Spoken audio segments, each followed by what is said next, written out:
todos mis proyectos tienen que ver con el agua y con los recursos acuáticos en Patagonia, en distintas cuencas de la Patagonia, con un énfasis particular en el río Chubut, en este momento, que es nuestro río principal en la zona. Cuando uno habla del estado de la cuenca, tiene que hablar medio de los problemas, y los problemas del agua en general son tres.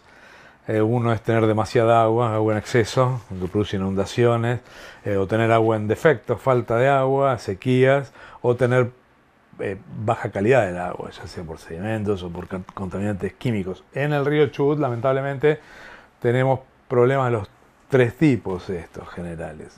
Parte de eso se debe, ahora después voy a elaborar un poquito más, pero parte se debe también a la naturaleza del río. Es un río, a diferencia de los otros grandes ríos de Patagonia, el río Chubut es un río pequeño, digamos, de caudal bajo, y además es un río que no tiene regulación natural, no tiene grandes campos de hielo o lagos o algo o grandes mallines que produzca regulación, así que es muy variable, tanto dentro del año como entre años su caudal. Entonces eso lo que produce es que sea bastante impredecible, con lo cual es más probable que haya años de sequía y años de falta de agua, siendo pequeño, de falta de agua o de inundaciones. Y además el problema de calidad de agua, porque bueno, obviamente la capacidad del río para diluir los contaminantes siendo chico es más baja. Así que naturalmente el río tiene esas características que hacen que estos problemas estén en el horizonte muy rápidamente. Con respecto al río en particular, en estado actual, si uno mira a la cuenca, la otra cosa que agrava esto es el cambio climático. O sea, los escenarios para toda la zona de Patagonia en la que está el río Chubut, la cuenca del río Chubut, plantean una baja significativa de la cantidad de precipitación y aumento de la temperatura para los próximos años, para los próximos 100 años. Así que estos problemas posiblemente se agraven, y sospechamos que también es probable que esos pronósticos también tengan un cambio en los extremos, que son los que producen inundaciones o sequías. No solo que va a haber menos agua en promedio, sino que además puede haber más años o más frecuencia de años secos y años con inundaciones. Pero esto es un tema que fue muy poco estudiado, el de los extremos. No hay pronósticos reales hechos para la zona. Contribuyendo a la elaboración anterior, el río este tiene una característica particular cuando uno viene al valle inferior, que está el dique Meguino. El dique Meguino fue construido justamente para poder moderar cada uno de estos tres problemas, ¿no? Regular el agua y poder tener regulación del agua, con lo cual hay menos inundaciones, seguramente que históricamente, donde se dan inundaciones enormes en el valle, y hay menos, y las sequías también de alguna manera se regulan un poco. Pero la capacidad de regulación del dique Meguino es relativa, es incapaz de regular todas las crecidas o todas las sequías.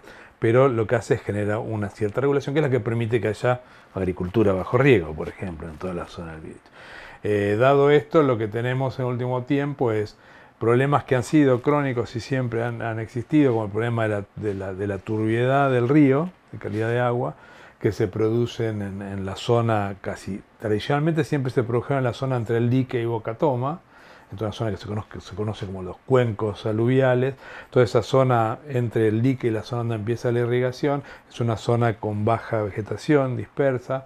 No sabemos en qué medida eso fue siempre así, o puede haber estado afectado en alguna medida por la ganadería histórica, pero lo cierto es que es una zona productora de sedimentos, y cuando hay precipitaciones locales en la zona del Virich, eso produce sedimentos. Eso se produce regularmente, 3-4 veces al año, que hay picos de sedimentos, y eso hace que las plantas potabilizadoras tengan que dejar de potabilizar. Lo que pasa es que como son episodios muy puntuales, en general pasa un día y al día siguiente pasa, y las plantas potabilizadoras, sus reservas, son capaces de absorberlas, y la mayor parte de los mortales no nos enteramos nunca de que hubo un problema de turbiedad. La excepción fue este año, el año pasado, que generó esta gran preocupación acerca del problema del agua, que fue esta turbiedad que duró mucho más tiempo, y eso fue porque fue generada en otro lugar distinto, que fue el río Chico, que es un afluente al dique Meguino, donde produjo una enorme precipitación, que fue la misma que produjo las inundaciones de Comodoro Rivadavia, y ese evento lo que hizo fue generar una turbiedad muy grande en el dique Meguino, y eso tardó un montón de tiempo en volver a la media, digamos, normal. Bueno, por la misma razón esta de los extremos, también así como vinieron, cuando vienen muchos años de sequía, ha habido fallos de mínima. O sea, lo que pasa es que a lo mejor no los experimentamos en las ciudades, pero no hay que olvidarse que el río está usado por todo el complejo urbano y también está usado por la agricultura. Entonces puede haber fallado el riego en determinadas zonas del valle o haber fallado el suministro de las ciudades.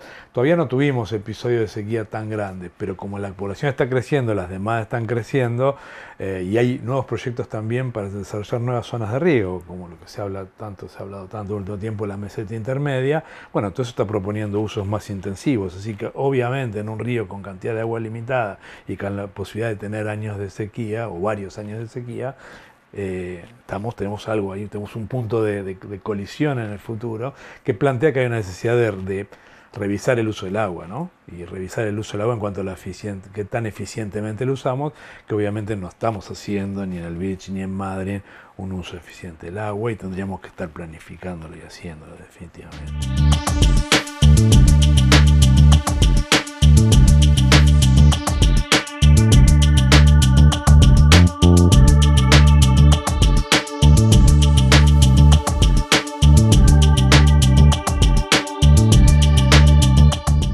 Se puede trabajar en distintas partes, ¿no? El uso esencial del agua es agrícola, urbano, domiciliario y industrial.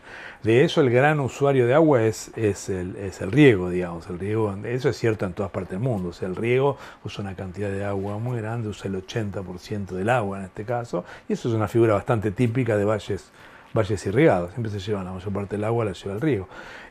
Así que el riego es un lugar lógico para ir a pensar, porque obviamente un pequeño ahorro en eso es una gran cantidad de agua. Así que, pero no es el único lugar donde uno puede trabajar en las ciudades.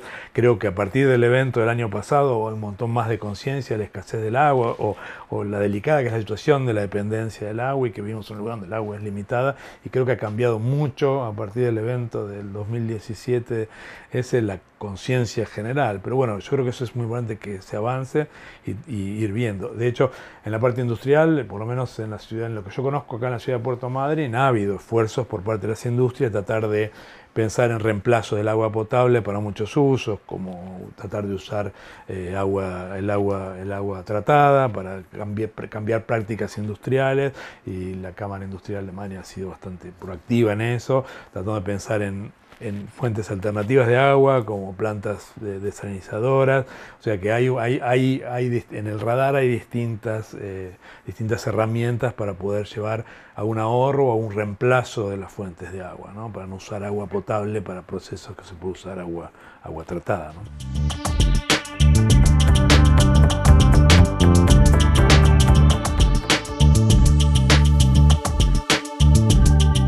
Yo creo que lo que hay que hacer es aprovechar esos momentos, pero para dejar de pensar un problema a la vez y pensar más estratégicamente el problema del agua. O sea, por empezar todos los problemas del agua y pensarlos regionalmente. No hay forma de pensarlos ni sector por sector, ni ciudad por ciudad, ni problema por problema. La única forma de tratar el problema del agua es integralmente. Bueno, nosotros particularmente como grupo de trabajo y la gente con la que estamos asociados, estamos trabajando con una visión particular, que es tratar de aplicar lo que se llama infraestructura verde para los problemas. No es que sea la única forma. O sea, cuando uno piensa un problema del agua, falta de agua, ¿qué piensa? Bueno, si hay turbiedad, ir a poner una planta para sacar el sedimento al agua, o si hay mala calidad de agua, tratar de limpiar el agua. Pero también hay otra forma que creo que es estratégicamente permite pensar en largo plazo y solucionar interés, ir a ver cuál es la fuente del problema. Y eso es ya no trabajar tanto con donde se recibe el problema, sino donde se genera el problema. En el caso de la turbiedad sería trabajar en los lugares donde se genera el sedimento de la cuenca y tratar de recuperar la vegetación, por ejemplo, de esa zona, tratar de recuperar y reducir la cantidad de sedimento que llega al río. En el caso de la cantidad de agua, en vez de dejar trasbordos o cosas, es trabajar con la eficientización del agua. En el caso de las inundaciones, sería tratar de recuperar la capacidad del río para poder absorber las inundaciones en lugar de estar dragando. Hacer una visión integral y de alguna manera aplicar a soluciones en el origen, digamos, del problema. Y esto lo estamos propulsando, bueno, nosotros desde nuestro grupo de trabajo en CEMPAT, en IPEC definitivamente, lo estamos propulsando a través del grupo técnico del Comité de Cuencas que conformamos con INTA y con la Universidad de la Patagonia, con el Departamento de Hidráulica de la Universidad de la Patagonia San Juan Bosco, y lo estamos tratando de propulsar a través de los instrumentos como el Comité de Cuencas, ¿no? La contaminación de la calidad de agua tiene dos formas. La contaminación puntual, que es lo que sale en un caño de cualquier lugar, y que ese es, de alguna manera, es un problema casi reglamentario, es decir, a ver qué sale el caño y tratar de que el caño no vaya algo que es contaminante al río, que vaya en las dosis que son tolerables por el río. Es un problema casi más de instrumentación legal, y de hecho el Ministerio de Ambiente de la provincia tiene una línea de acción en tratar de identificar esas fuentes y la calidad del agua. Nosotros estamos un poco más preocupados por la contaminación difusa, que es esa que va a través de, que ya no va por un caño, o sea, lo que la agricultura y la zona agrícola aporta a los ríos una cantidad de contaminantes. Estamos tratando de entender un poco de qué manera la matriz de uso de la tierra está afectando la calidad de agua en el río. Estamos en un estado medio, ya no tanto de acción, sino más bien de diagnóstico, de dónde estaría viniendo. En el caso del sedimento en particular, que es otra faceta de la calidad de agua, ahí estamos haciendo un proyecto junto con la Universidad de Patagonia y el INTA. Ahí tenemos fondos para hacerlo de una empresa privada que es Danone Aguas, y trabajamos también con una ONG que se llama Nature Conservancy, y estamos tratando de hacer acciones concretas. Lo que estamos haciendo es trabajando en esta zona de los cuencos, entre Dique y Boca Toma. Estamos tomando una cuenca particular y estamos tomando datos muy detallados de dónde se produce el sedimento. Es una zona muy grande, son 1.100, 1.500 kilómetros cuadrados, la zona potencial de producción de sedimento. Estamos tratando de entender dónde más específicamente se producen para tratar de hacer acciones concretas. Y ahí estamos planteando una acción que se trabaja con un tractor con una forma de arado, que es como una forma de subsolador. Lo que hace no es el arado que da vuelta a la tierra, sino es un arado que lo que hace es como si fuera arañar la tierra y generar penetración del agua. Lo que se trata de trabajar siguiendo las curvas de nivel, se llama keyline el proceso, y lo que busca esto es aumentar la infiltración del agua en zonas críticas. Entonces lo que hace estas zonas son hacer como zonas de mayor infiltración de agua y sedimento, por lo tanto trampa de sedimento. O sea, trata de entrampar el agua con sedimento antes de que llegue al río. Lo estamos haciendo a un nivel experimental, en pequeñas parcelas. La idea es, a partir de eso, es evaluar en qué medida es aplicable a zonas más grandes. Pero por supuesto va a ser más aplicable si identificamos en toda esa gran zona con más precisión cuáles son los lugares donde se produce el sedimento.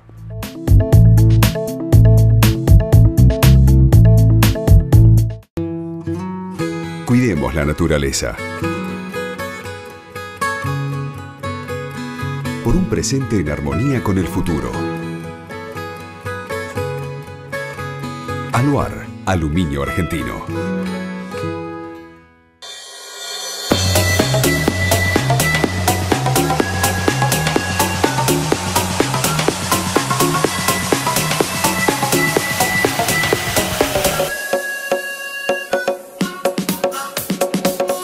Seguí sintonizando Canal 12, El canal de nuestra ciudad y nuestra gente.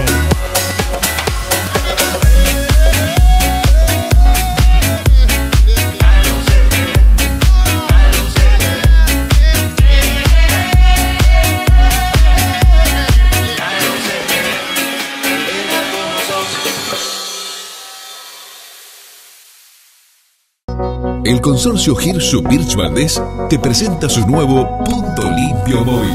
Te contamos de qué se trata. Es un camión itinerante a donde podés acercarte y llevar tus residuos separados. De esta manera y entre todos podemos colaborar con el reciclado para lograr una región más limpia. ¿Qué residuos podés llevar al camión? Pilas, envases de aluminio, aerosoles y latas, vidrio blanco, vidrio de color, papel, cartón tetrabric, envases plásticos y envases plásticos PET. Comprometete con el medio ambiente. Separá y trae tus residuos. Para enterarte los recorridos de nuestro camión, seguinos en Facebook. Contactanos en web www.consorciogirsu.com.ar, Facebook Consorcio Girsu Birch Valdés, Twitter @Consorcio Girsu.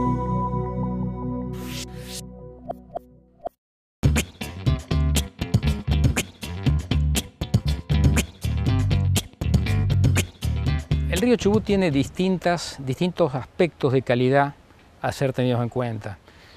Probablemente con Miguel hayas charlado del tema del arrastre de sedimentos o del episodio de elevada turbiedad que tuvimos el año pasado. Entonces tenemos que distinguir distintos aspectos que generan problemas de calidad en el río Chubut. Uno puede ser eso, el aumento de turbiedad por arrastre de sedimentos provocado por lluvias extraordinarias, tanto en la cuenca del río Chubut como en la cuenca del río Chico, o lluvias en el valle mismo del río, en el Birch, en el valle inferior del río Chubut.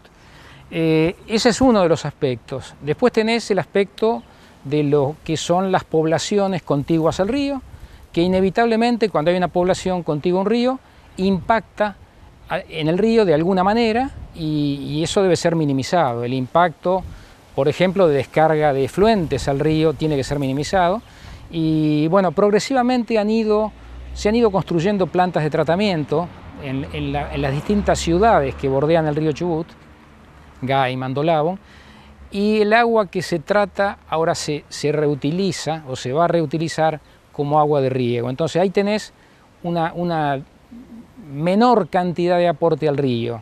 Otro tema son las industrias. Entonces hay algunas industrias puntuales en la vera del río Chubut, algún frigorífico, alguna actividad de criaderos. Bueno, esas también son actividades que pueden tener un impacto en cuanto a carga orgánica o carga bacteriológica. También están, por ejemplo, las pesqueras, sobre todo en la zona de desembocadura. Entonces, en cada tramo del río podemos ubicar distintos tipos de inconvenientes. El aporte urbano, el aporte industrial, el aporte de las mineras en la zona de caulineras, y en la zona de desembocadura las pesqueras, en Rawson también alguna pesquera, la planta de tratamiento de Rawson. De cualquier manera, uno lo que tiene que reconocer es que existe una posibilidad de controlar todo y que la calidad del agua del río Chubut es una calidad de agua aceptable. El agua potable que consumimos los habitantes de las ciudades del Birch es excelente y bueno, la idea es que eso se pueda mantener a lo largo del tiempo a pesar del desarrollo, del incremento de actividades productivas, el desarrollo, por ejemplo, de actividades agrícolas, el desarrollo de actividades pecuarias como la ganadería, el engorde intensivo. Bueno, son distintos factores que van cambiando la realidad y que hacen que tengamos que ir revisando distintos aspectos.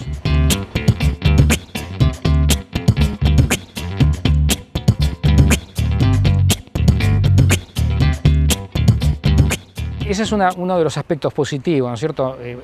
Un gran aporte al río Chubut sería la descarga de agua de la planta de tratamiento de Trelew.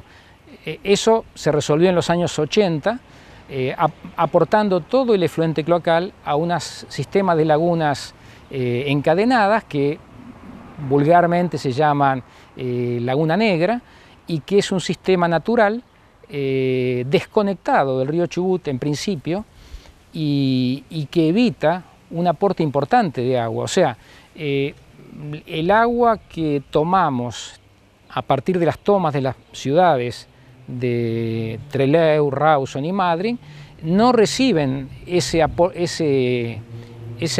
ingreso de agua cloacal de Trelew, sino que esa agua de Trelew es desviada hacia otro sistema separado.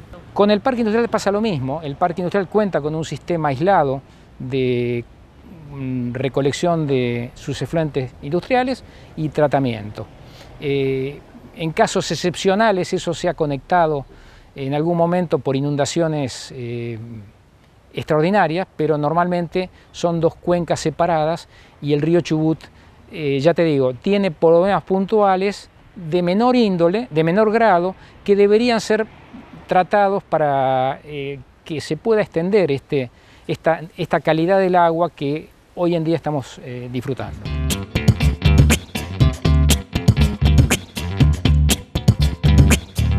Yo creo que es importante lo que tiene que aportar la Comisión de Cuenca del río Chubut en el seguimiento de todas estas tareas. Hay actividades nuevas de producción agrícola que implican otros desafíos que deben ser seguidos y gestionados, ¿cierto? Existe una ley, por ejemplo, de agroquímicos y pesticidas y que su puesta en marcha va a permitir esa gestión de todo lo que se utiliza en el sistema productivo que se está desarrollando paulatinamente en el Valle Inferior.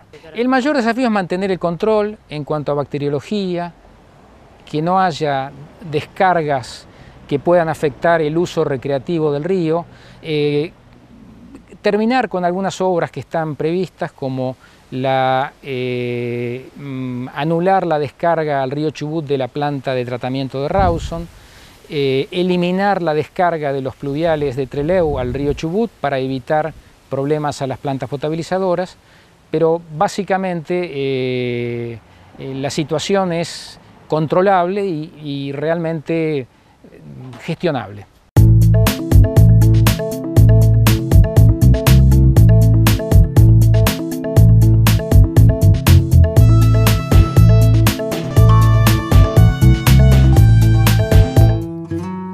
Cuidemos la naturaleza. Por un presente en armonía con el futuro. Aluar, aluminio argentino.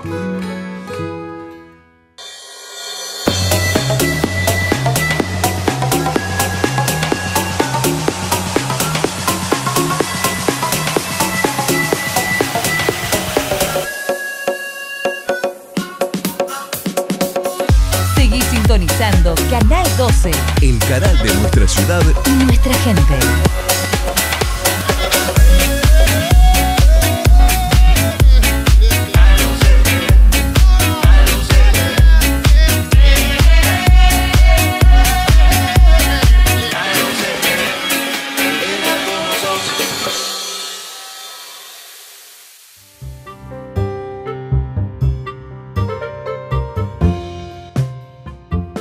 Buenas, ¿cómo le va? ¿Cómo le va? Muy bien, tengo hambre, pero veo que trajo una olla con alimento. Sí, tenía ganas, estuve todo el tiempo, todos los días pensando, registro de la propiedad de ideas originales de Latinoamérica, re piola, este es mi lugar, yo tengo muchas ideas, señor, y esta es la mejor que yo pueda haber venido a presentarle. Y yo creo que sí, estamos en la hora de la comida, yo tengo hambre. Así Sí. Vio viene que bien, acá falta agua, crisis hídrica, tenemos un río, tenemos un acueducto, 60 kilómetros. Viene muy bien, hoy viene muy bien, viene muy bien. Esta me la prueba. Esta es la suya, Yo hago mucho fideo en mi casa.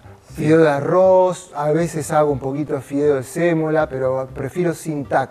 Y entonces, ¿qué hace uno con el agua de los fideos? La tira, señor. Viene muy bien.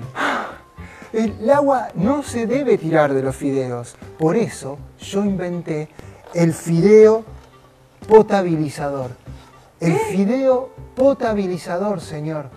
Usted le mete este dispositivo que acabo de inventar, que ioniza el agua, le pega la sal al fideo potabilizador y entonces el agua de los fideos vuelve a quedarle potable.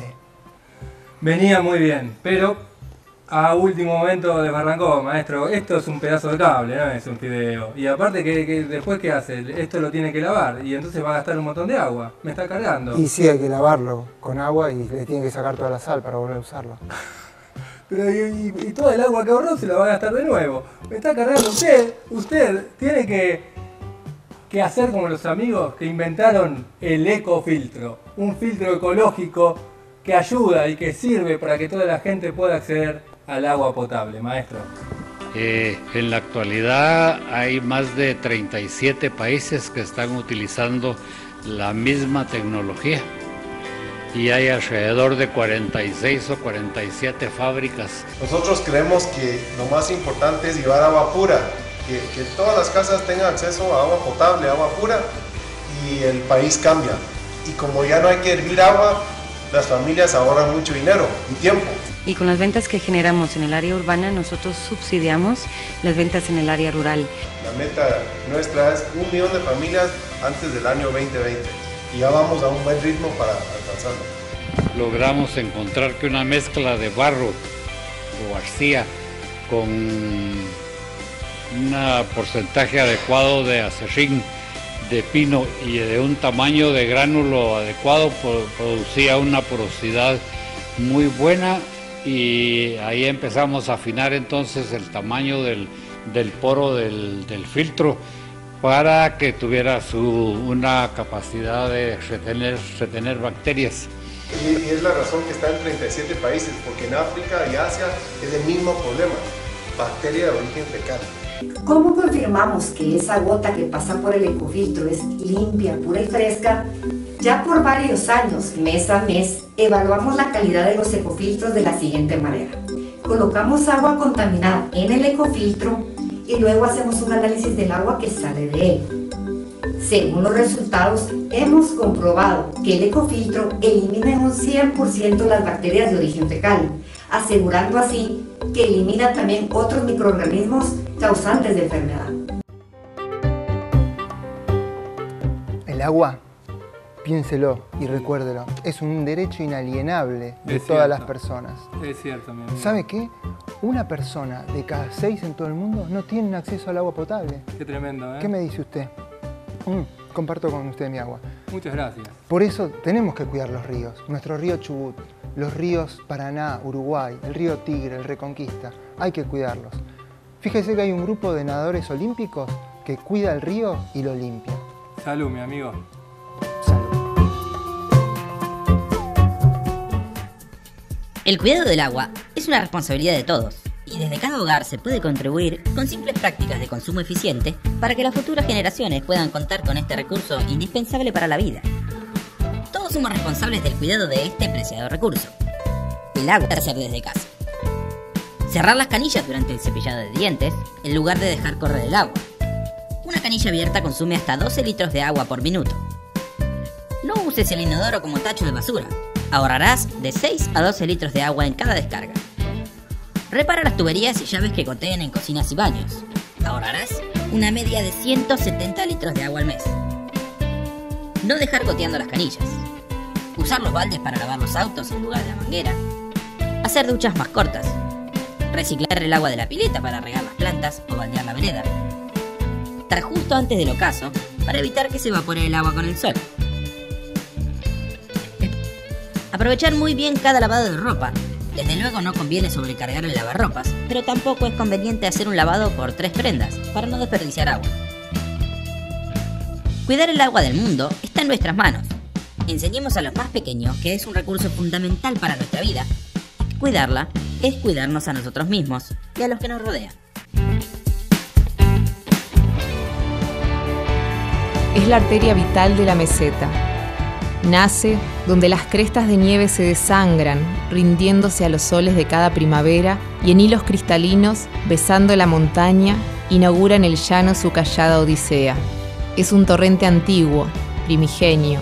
Sus bordes arenosos, los meandros, sus incontables vueltas, fueron testigo de gestas silenciosas y bravas epopeyas.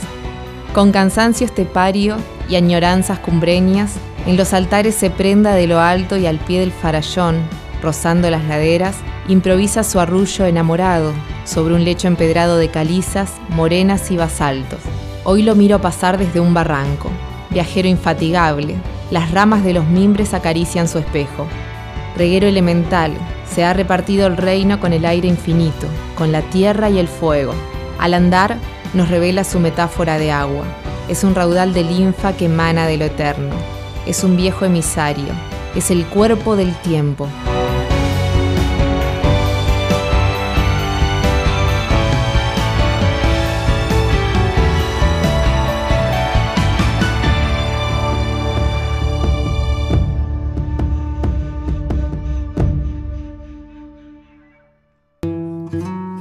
Cuidemos la naturaleza. Por un presente en armonía con el futuro. Aluar, Aluminio Argentino.